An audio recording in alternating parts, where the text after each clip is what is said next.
राज्य स्तरीय प्रसारण के अंतर्गत प्रस्तुत है आकाशवाणी गोरखपुर की प्रस्तुति रूपक झीनी झीनी बीनी चदरिया।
कबीरदास जी की जन्मस्थली वाराणसी और उनकी निर्वाण स्थली मगहर के बीच में बसा है मऊ शहर, जहां आज भी बीनी जा रही है चदरिया झीनी झीनी।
यूं तो बनारस से लगाए गोरखपुर तक का पूर्वी उत्तर प्रदेश का जो हिस्सा है वो काफी प्राचीन समय से ही हथकरघा और वस्त्र उद्योग का केंद्र रहा है। चाहे वो गोरखपुर का हैंडलूम हो, बनारस की बनारसी साड़ियां हो या मऊ से बनने वाली प्रसिद्ध मऊ वाली साड़ियां। लेकिन मऊ में बनने वाली साड़ियों की बात ही कुछ अलग है।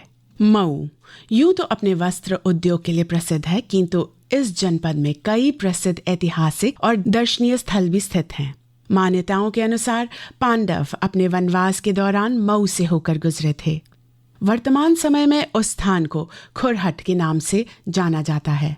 मऊ जनपद की उत्तरी सीमा पर सरयू नदी के तट पर बसे दोहरी घाट के विषय में मान्यता है कि यहाँ भगवान श्री राम परशुराम जी से मिले थे। दोहरी घाट से ही 10 किलोमीटर की दूरी पर सूरजपुर नामक गांव है, जहाँ श्रवण कुमार की समाधि स्थली स्थित है। मान्यता है कि यही श्रवण कुमार राजा दशरथ के शब्द भेदी बाण का शिकार हुए थे। मऊ जनपद से लगभग 12 किलोमीटर दक्षिण पश्चिम में प्रकृति के रमणीय एवं मनोहर परिवेश में वन देवी का मंदिर स्थित है। ये सीता माता का मंदिर है तथा श्रद्धालुओं की आकर्षण का केंद्र बिंदु भी है। जनश्रुतियों और मान्यताओं के अनुसार यह स्थान महर्षि वाल्मीकि की साधना स्थली थी, जहां माता सीता ने अपने पुत्रों लव और कुश को जन्म दिया था। मऊ जनपद के दर्शनीय स्थलों के विषय में स्थानीय निवासी मुन्ना यादव बताते हैं। शीतला माता मंदिर प्रसिद्ध शीतला माता मंदिर मऊ शहर के केंद्र में स्थित है। यह एक प्रसिद्ध धार्मिक स्थल है, जहां पर साल भर धार्मिक अनुष्ठान होते रहते हैं। वन देवी यह जिला मुख्यालय मऊ से 12 किलोमीटर दूरी पर दक्षिण पश्चिम दिशा में प्रकृति के मनोरम एवं रमणीय परिवेश में स्थित मंदिर जगत जननी माता सीता का मंदिर वन देवी है। यह मंदिर अपने प्राकृतिक परिवेश, सांस्कृतिक और पौराणिक महत्व के साथ साथ मूल्यों के प्रेरणा स्रोत भी है। जनश्रुतियों एवं भौगोलिक साक्ष्यों के आधार पर यह स्थान महर्षि वाल्मीकि की साधना स्थली के रूप में भी विख्यात रहा है। यह स्थान जिले का प्रसिद्ध धार्मिक और सांस्कृतिक स्थलों में से एक है। यह अनेक साधु महात्माओं की तपस्थली भी रहा है। इस क्षेत्र में रहे अनेक साधु महात्माओं में लहरी बाबा की विशेष ख्याति रही है। यहाँ पर श्रद्धालुओं को मानसिक एवं शारीरिक व्याधि से छुटकारा मिलता है। दोहरी घाट एक प्रसिद्ध धार्मिक स्थल है। यह स्थान श्रद्धालुओं के लिए विशेष महत्व तथा समय समय पर मेले लगते हैं। सदियों से गौरवमयी इस स्थान पर दो हरि यानी श्री राम एवं परशुराम की मिलन स्थली, जिसको आज दोहरी घाट के नाम से भी जाना जाता है। यह भगवान भोलेनाथ की परम पवित्र काशी क्षेत्र के नाम से भी जाना जाता है। यह बड़े बड़े महर्षि, तपस्वी एवं संत वर्षों तपस्या किए हैं, जिनके प्रसाद से पूरा क्षेत्र लाभान्वित रहा है। इनमें प्रमुख मुख्यतया संत शिरोमणि नागा बाबा, खाकी बाबा, मेलाराम बाबा आदि हैं। इस परिक्षेत्र में भगवान राम द्वारा स्थापित गौरी शंकर मंदिर प्रसिद्ध धार्मिक स्थल है।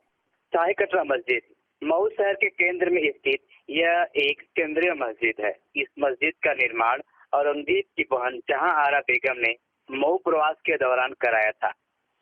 इसकी शिल्प कला भारतीय मुगल काल की याद दिलाती है।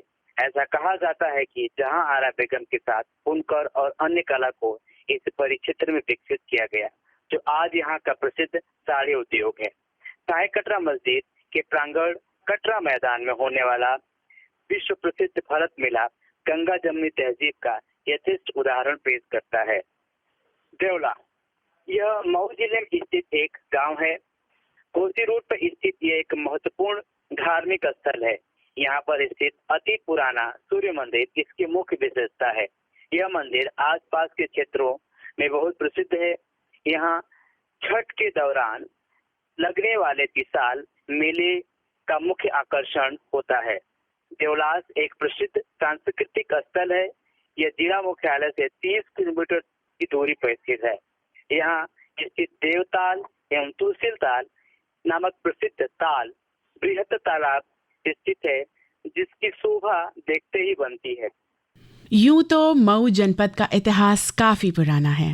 तमसा नदी के तट पर बसे इस जिले के लिए मान्यता है कि राजा दशरथ के समय में यह ऋषियों की तपोभूमि थी। मऊ का ज्ञान अभिलेखीय इतिहास लगभग 1500 वर्ष पुराना है। मध्यकाल में ही मऊ जनपद का भूभाग जौनपुर के राजा के अंतर्गत था। ऐसा वर्णन मिलता है कि सन 1540 से 1545 के मध्य शेरशाह का इस इलाके में 2 बार आना हुआ था। शेरशाह के पश्चात यह भूभाग उसके वंश के परवर्ती शासकों तथा तत्पश्चात मुगलों के नियंत्रण में चला गया। यदि बात करें मऊ शहर के वर्तमान स्वरूप की, तो उसकी नींव पड़ी मुगल शासन के अधीन, जब इस भूभाग पर मुगल बादशाह शाहजहां की पुत्री जहांआरा को मिला। इतिहासकार इस बात की पुष्टि करते हैं कि सन 1629 में मुगल बादशाह शाहजहां ने इस इलाके का प्रशासन अपनी पुत्री जहांआरा को सौंपा। जहांआरा बेगम ने मऊ शहर के कटरा में अपना आवास एवं शाही मस्जिद का निर्माण कराया। साथ ही सुरक्षा के लिए इस इलाके को फौजी छावनी में तब्दील कर दिया। इतिहासकारों का मत है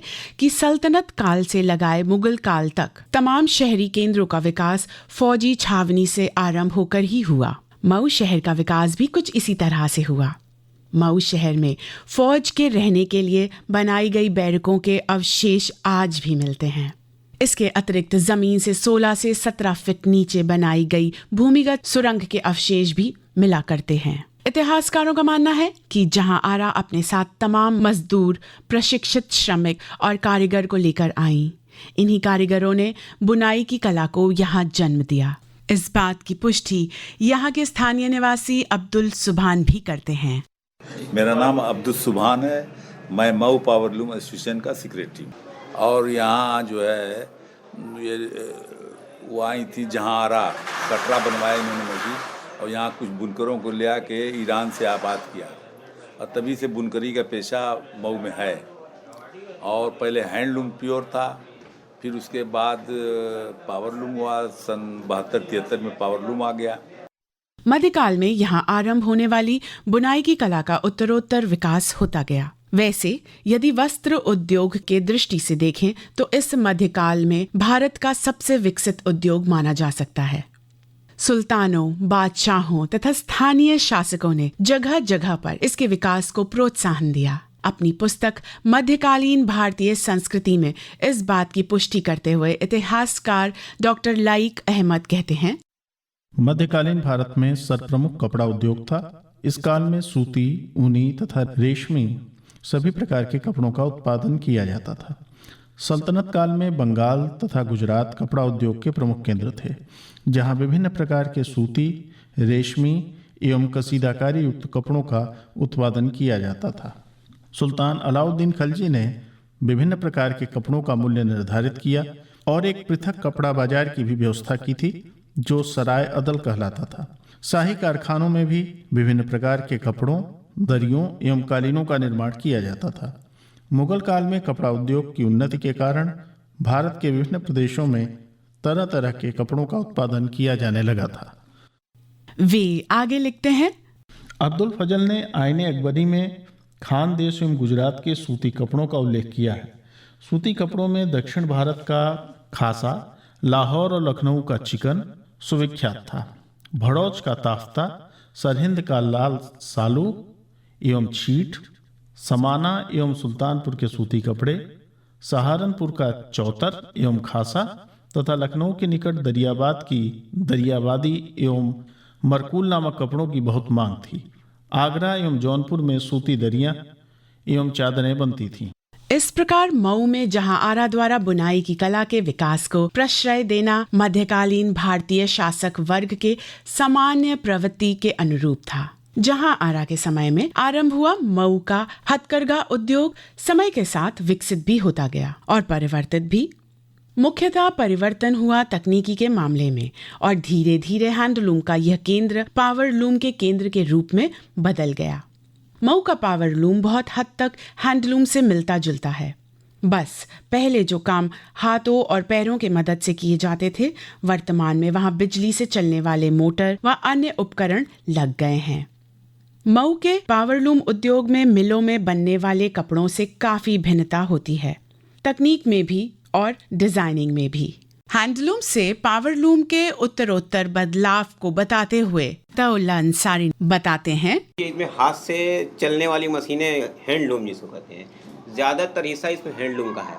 वो तो हमने लोहे की बॉडी कर दिया, चूँकि अब बदलते दौर के हिसाब से हैंडलूम को हमने इसको जुगाड़ लूम कर दीजिए। पावरलूम पूरा फुल नहीं है, पावरलूम चूँकि होता है तो ये उसका सब सिस्टम दूसरा होता है। सिस्टम ये इसमें हाथ से का देखिए, ये सब चीज़ें पावरलूम में नहीं होती हैं, बीम से चलता है। बीम को भी हमने बनाया तो वो अपने जुगाड़ से बनाया है। अब बीम पहले वो जो बड़ी बड़ी वार्पिंग मशीन आती हैं उसको बनाती है, तो बीम यहाँ पे लगती है, यहाँ पे बीम ये चीज़ यहाँ पे लगती है, बड़ी बड़ी बीम आती है, वो ऐसे बनती है, वो मिलों में बनती है। तो ये हम लोग हाथ में, जैसे ये बेड जो है देखिए, ये हमने ईंट पत्थर के लगाए हैं, ये मिलों में नहीं मिलेंगी। हमारे यहाँ खास बात ये है ना कि जैसे अगर 10 कलर की साड़ी एक बार में तैयार होती है, 10 तानी नहीं लगानी पड़ी। मिलों में क्या होता है कि जो तानी रंगते हैं, अगर 10 कलर बनाना है साड़ी, 10 कलर की साड़ी, तो 10 बीम बनाएंगे इसको, 10 लूम पे चलेगी तो 10 कलर तैयार होंगे। और हमारे यहाँ एक ही लूम पे 10 कलर तैयार होगा, 10 लूम लगाने की जरूरत नहीं है। उसको रंगाई का हमारे यहाँ अलग तरीका, वो हर जगह नहीं रंग पाते हैं। और वो आपका पुराना होगा, वो पुश्तैनी कारोबार है, हम लोग जानते हैं कि कैसे रंगना है उसको, कैसे, वो मिलों वाले नहीं कर पाएंगे, वो हो ही नहीं पाएगा। और वही आपके यहाँ की एक खासियत हाँ, है। खासियत है कि 10 कलर की साड़ी है, ये चीज़ें हैं। ये रेशा ये लाता है बाहर से, जिसे सूरत से आता है, सूरत से यहाँ आता है तो सेठ साहूकार इसको खरीदते हैं, फिर उसके बाद इस पर सांचा बोला जाता है जिसको, इस वार्पिंग के लिए वो जाती है उस पर, फिर वहाँ से जाती है रंगाई, तो वहाँ कलर, जो कलर मतलब मांग होती है या जिस साड़ी में जो कलर बनानी होती है तो उसको रंगते हैं। फिर उसके बाद चाहे तो मतलब इस पर बीम पे लपेट देंगे, या ये तो इस पर लपेट देंगे। ये वेट से चलता है, ईंट पत्थर के वेट से, और ये भी अपने जुगाड़ से ही मतलब इसकी जो मशीनें आती हैं वो मशीन नहीं यहाँ पे इसको लपेटेंगे। देखिए मऊ में कपड़ों की बुनाई का कार्य गृह उद्योग की तरह है। बुनाई का कार्य करने में लगे लोगों के घरों में ही बुनाई एवं डिजाइनिंग का कार्य किया जाता है। यानी घर घर में एक या उससे ज्यादा करघे हैं जिसमें परिवार के सभी सदस्य मिलकर योगदान करते हैं। इस प्रकार मऊ का ये पावरलूम उद्योग बड़ी संख्या में लोगों को स्वरोजगार प्रदान कर रहा है। जब आप इन गलियों से होकर गुजरते हैं तो हर तरफ से करघों की ही आवाज सुनाई पड़ती है। एक अजीब सा संगीत सा उत्पन्न होता जान पड़ता है।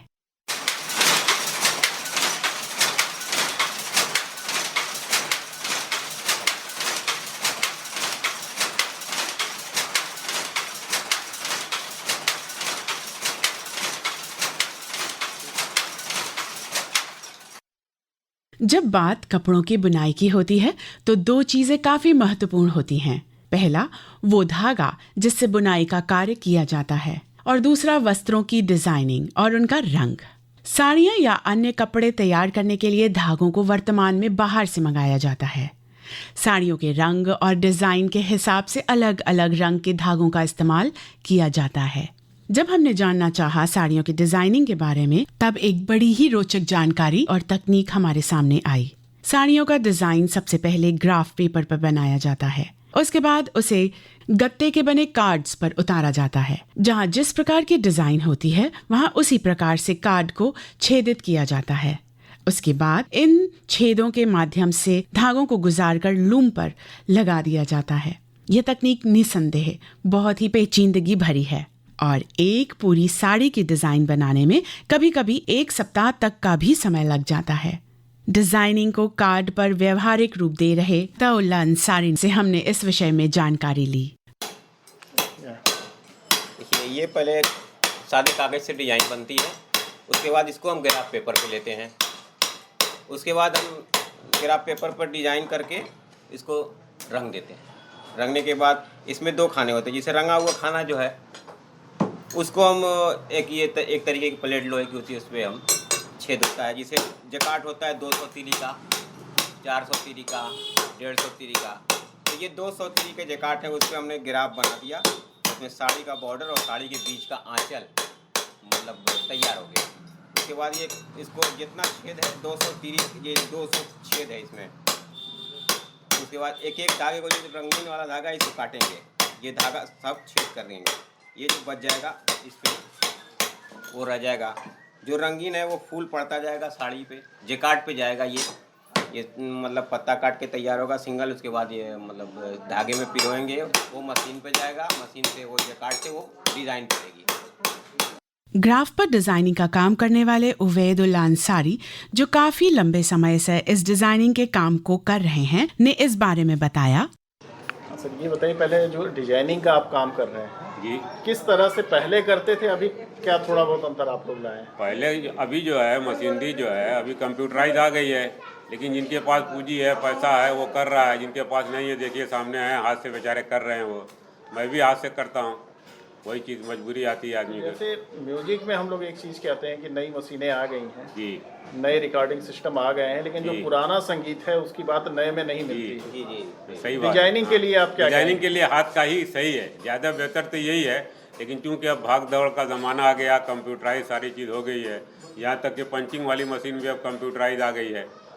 मऊ बराबर में भी चीज़ आपके हाथ से बनी हाँ। चीज़ों में है वो आपको वो नहीं मिल पाएगी उसमें। जो यार मुमकिन आदमी कोशिश करता है, आज के दौर में भाग दौड़ करता रहता है कि मैं भी भाई दो पैसा कमाए, आदमी भाग दौड़ करे, आदमी जो है कुछ डिजाइन तय करते हैं। अच्छा, डिजाइन आप लोग कहाँ से तय करते हैं? डिजाइन अपने दिमाग से मतलब आदमी जो है बनाता है। एक अनुभव है। हाँ, अनुभव है।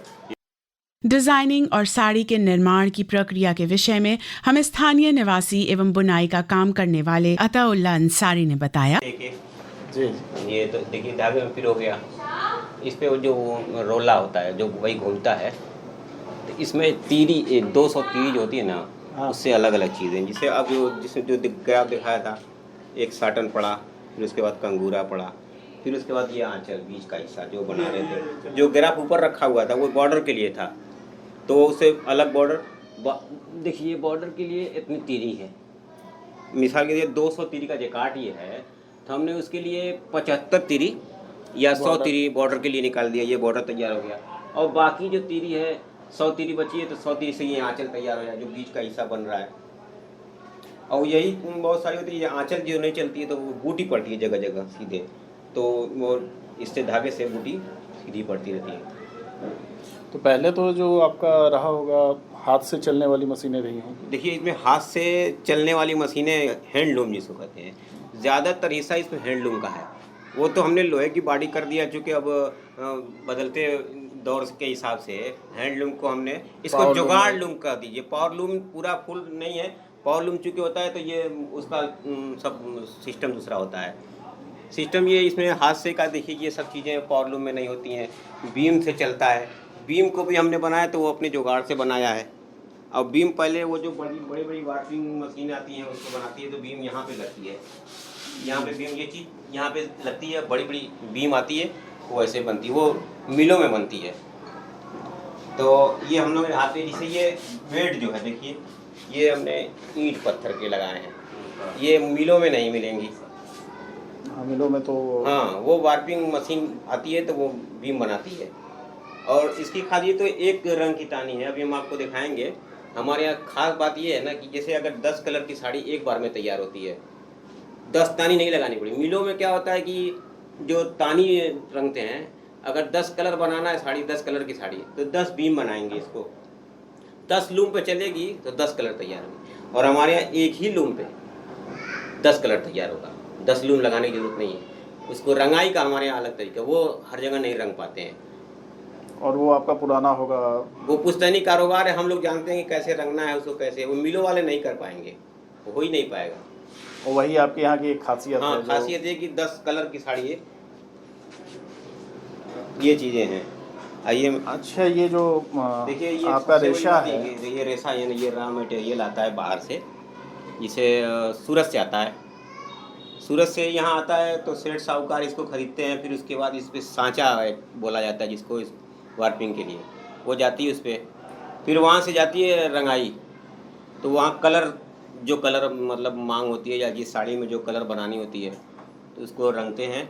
फिर उसके बाद चाहे तो मतलब इस पर बीम पे लपेट देंगे, या ये तो देखिए हाथ से, इसको हम यहाँ लोड़ी बोलते हैं। हाँ, तो इस पर लपेट देंगे, ये वेट से चलता है, ईंट पत्थर के वेट से। और ये भी अपने जुगाड़ से ही मतलब इसकी जो मशीनें आती हैं, वो मशीन नहीं यहाँ पे, इसको लपेटेंगे। देखिए ये धागा लपेटा हुआ है, धागा लपेटेंगे, उसके बाद उस पर कागज़ लगाएंगे, फिर धागा लपेटेंगे, फिर कागज़ लगाएंगे। एक बार में नहीं बनता है, ये भी पार्ट पार्ट करके बनता है। तो सबसे अच्छा, जो अभी ये नायलॉन है, हाँ, पहले आपके यहाँ कपास और सूत, हाँ, सूत के बनते थे, सूत के बनते थे, तो अभी भी हैं या? बहुत पहले हाथ से काटते थे, फिर उसके बाद जैसे जैसे ज़माना बदलता गया, मशीन से आती गई, बाहर से कपास काट के आता था, कोन बन के आता है, फिर कोन से उस पर हम लोग पे भरते हैं, नरी जिसके बोलते हैं, उस पर भरने के बाद फिर माड़ी देते हैं, माड़ी के बाद भी जाता है रंगाई में, इसमें क्या बोलते हैं, तानी बनने के लिए। उसके बाद जब इसे बन के आता है तो इसकी जोड़ाई करते हैं, इसके बाद डिजाइन डाल के तब कपड़ा तैयार करते हैं। डिजाइनिंग और बुनाई के पश्चात साड़ी को मशीनों के माध्यम से भाप दी जाती है और इस प्रकार एक साड़ी तैयार हो जाती है। बदलते परिवेश में प्रत्येक स्थान पर सुधार की जरूरत होती है। जब हमने बात की स्थानीय लोगों से तो उन्होंने वैश्विक स्तर के निर्माण के लिए कुछ जरूरतों को इंगित किया। स्थानीय उद्यमियों ने नए प्रकार के धागों की जरूरत के विषय में बताया। अब्दुल सुभान बताते हैं। वार्प में हम लोग जो धागा इस्तेमाल करते हैं उसको डल बोलते हैं या चमक। ये कम से कम 20-30 साल से चल रहा है यहाँ। हमारा ये है कि नया नया एक से एक धागा आया है मुल्क में जिससे तमाम साड़ियाँ बनती हैं। ऐसा भी धागा है जो कपड़ा उससे अगर बुन दिया जाए तो वो कपड़ा मैला नहीं होगा, धुलना नहीं पड़ेगा। तो वो सब नए नए टाइप के धागे जो इस वक्त मुल्क में बन रहे हैं, वो मऊ में मिल वालों को ये लोग बोलें कि आएँ और वो दिखलाएं हम लोग को धागा, क्योंकि ये डल और चमक बड़ा पुराना हो गया है, तो नए किस्म का धागा हमको चाहिए। टाइम बताओ।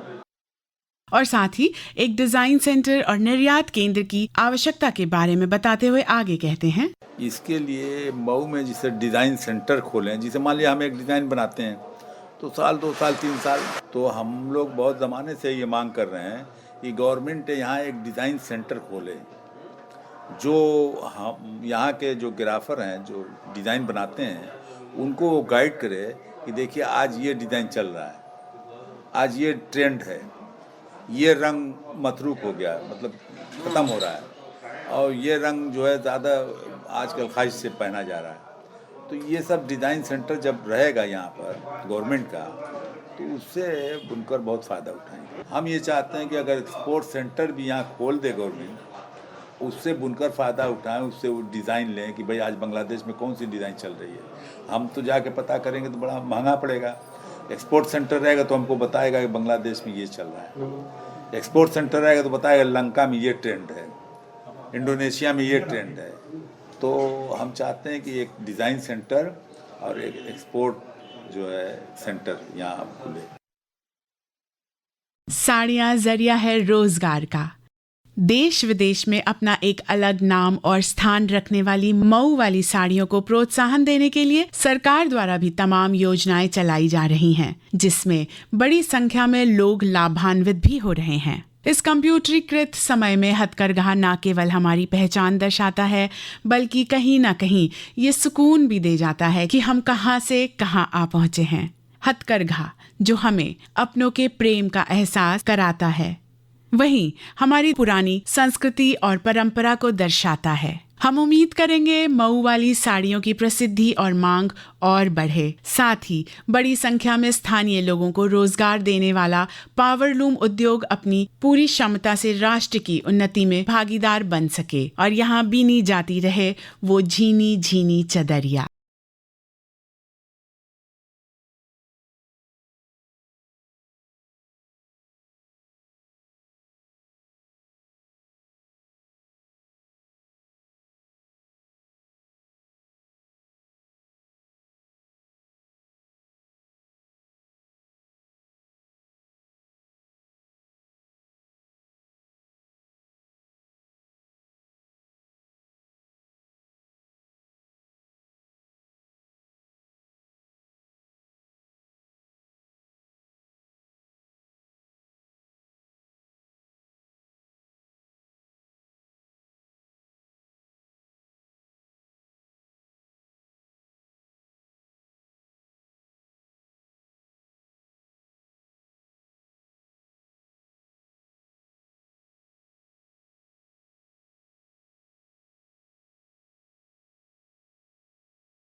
अभी आप सुन रहे थे रूपक झीनी झीनी बीनी चदरिया। वाचन स्वर श्वेता मेहरोत्रा। संकलन एवं प्रस्तुति मनीष तिवारी। संकल्पना डॉक्टर अनामिका श्रीवास्तव की थी। ये कार्यक्रम आकाशवाणी के गोरखपुर केंद्र की प्रस्तुति थी।